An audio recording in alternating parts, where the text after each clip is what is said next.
എല്ലാവർക്കും സിമീസ് food corner എന്ന YouTube ചാനലിലേക്ക് സ്വാഗതം. ഇന്ന് ഞാൻ ഇവിടെ തയ്യാറാക്കാൻ പോകുന്നത് ഒരു വെണ്ടയ്ക്ക ഫ്രൈ ആണ്. വെണ്ടയ്ക്ക ഫ്രൈ എന്ന് പറഞ്ഞാൽ വെണ്ടയ്ക്ക മെഴുക്കുട്ടിയല്ല കേട്ടോ.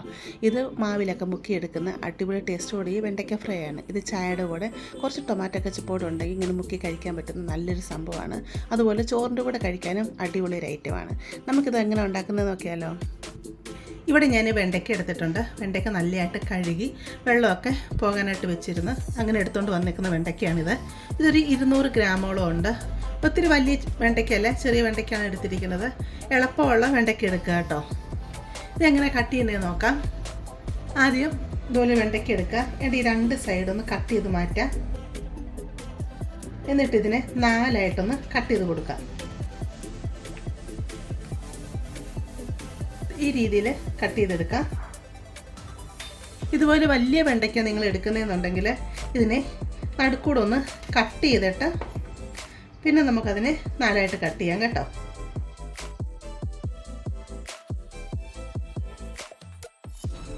എല്ലാ വെണ്ടയ്ക്കയും ഈ രീതിയിൽ നമുക്ക് കട്ട് ചെയ്തെടുക്കാം.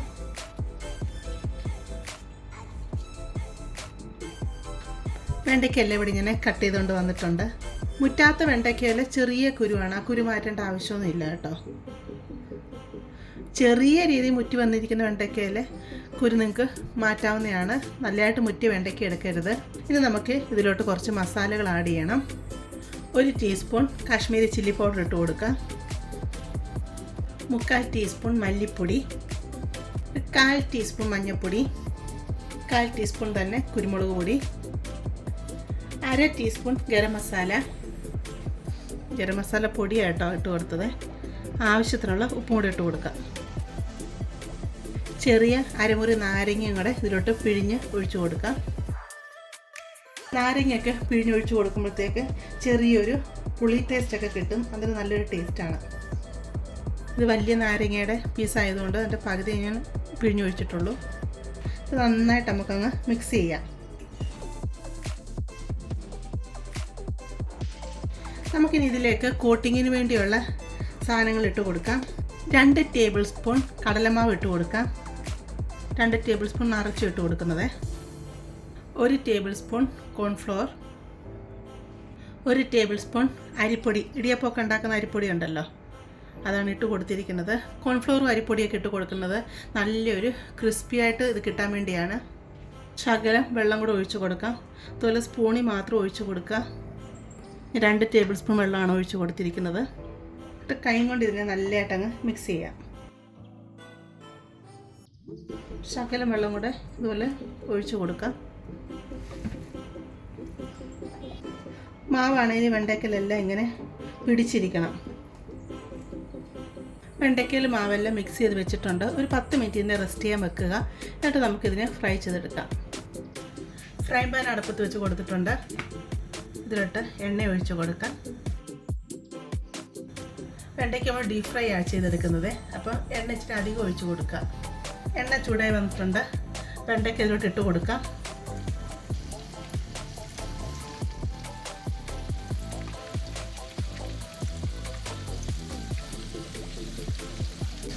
വെണ്ടയ്ക്ക് ഇട്ട് കൊടുത്തിട്ടുണ്ട്.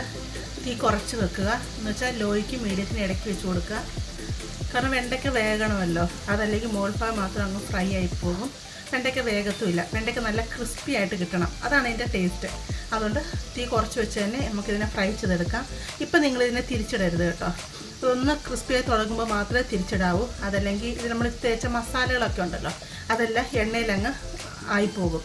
പിന്നെ അതിൽ മസാല കോട്ടിങ് കാണത്തില്ല. അതുകൊണ്ടൊന്ന് ഫ്രൈ ആയി വന്നിട്ട് മാത്രം തിരിച്ചിടാം. വെണ്ടയ്ക്കയുടെ ഒരു സൈഡ് ഫ്രൈ ആയി വന്നിട്ടുണ്ട്. നമുക്കിതിനെ തിരിച്ചിട്ട് കൊടുക്കാം.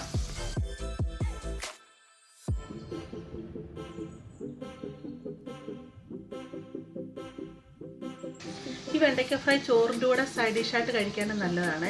അതുപോലെ ചായയുടെ കൂടെ നമുക്ക് ഇത് കുറിക്കാനും നല്ലൊരു ഐറ്റം തന്നെയാണ്. പ്രത്യേകിച്ച് ശകലം ടൊമാറ്റോ കെച്ചപ്പ് കൂടെ ഉണ്ടെങ്കിൽ അതിലൂടെ മുക്കി കഴിക്കാമെന്ന് പറയുമ്പോൾ പിള്ളേർക്ക് വരെ ഇത് ഇഷ്ടപ്പെടും. നല്ലതായിട്ടിത് ഫ്രൈ ആയി വരുന്നുണ്ട്. ഒരു സൈഡൊക്കെ നല്ലതായിട്ട് ഫ്രൈ ആയി വന്നിട്ടുണ്ട്. മറ്റേ സൈഡും തിരിച്ചിട്ട് നല്ലതായിട്ട് അങ്ങ് ഫ്രൈ ചെയ്ത് കോരിയെടുക്കാം.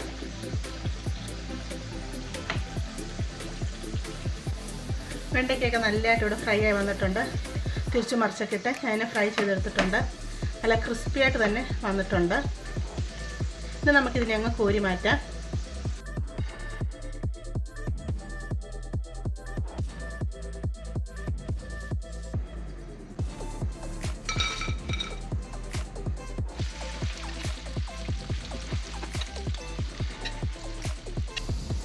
വെണ്ടയ്ക്ക ഫ്രൈ ചെയ്ത് കൊണ്ടുവന്നിട്ടുണ്ട്. ബാക്കി അവിടെ ഇങ്ങനെ ഫ്രൈ ആകുന്നുണ്ട്. നല്ല ക്രിസ്പിയാട്ടോ. ഞാൻ കഴിച്ച സൗണ്ട് കേൾപ്പിക്കാം. നല്ല ടേസ്റ്റും ഉണ്ട് കേട്ടോ. നമ്മൾ ഈ ബജ്ജിയൊക്കെ കഴിക്കത്തില്ലേ, അപ്പം അതിൻ്റെയൊക്കെ മാവാണല്ലോ നമ്മൾ എടുത്തിരിക്കുന്നത്. അപ്പോൾ അതിൻ്റെയൊക്കെ നല്ലൊരു ടേസ്റ്റുണ്ട്. കണ്ടില്ലേ, വെണ്ടയ്ക്ക നല്ലതായിട്ട് തന്നെ ഫ്രൈ ആയാണ് വന്നേക്കുന്നത്. അപ്പോൾ നമ്മൾ വെണ്ടയ്ക്കൊക്കെ കിട്ടുന്ന സമയത്ത് ഇതുപോലെയൊക്കെ ഒന്ന് തയ്യാറാക്കി നോക്കാം. അതുപോലെ നിങ്ങൾക്ക് ഇത് ഇഷ്ടപ്പെടുകയാണെങ്കിൽ നിങ്ങൾ ചാനലൊന്ന് സബ്സ്ക്രൈബ് ചെയ്ത് സപ്പോർട്ട് ചെയ്യുക. അതുപോലെ ലൈക്ക് ചെയ്യുക. നിങ്ങളുടെ ഫാമിലിയോട്ട് ഫ്രണ്ട്സിലോട്ടൊക്കെ ഷെയർ ചെയ്ത് കൊടുക്കുക. നമുക്കിനി പുതിയൊരു വീഡിയോ ആയിട്ട് അടുത്ത ദിവസം കാണാം.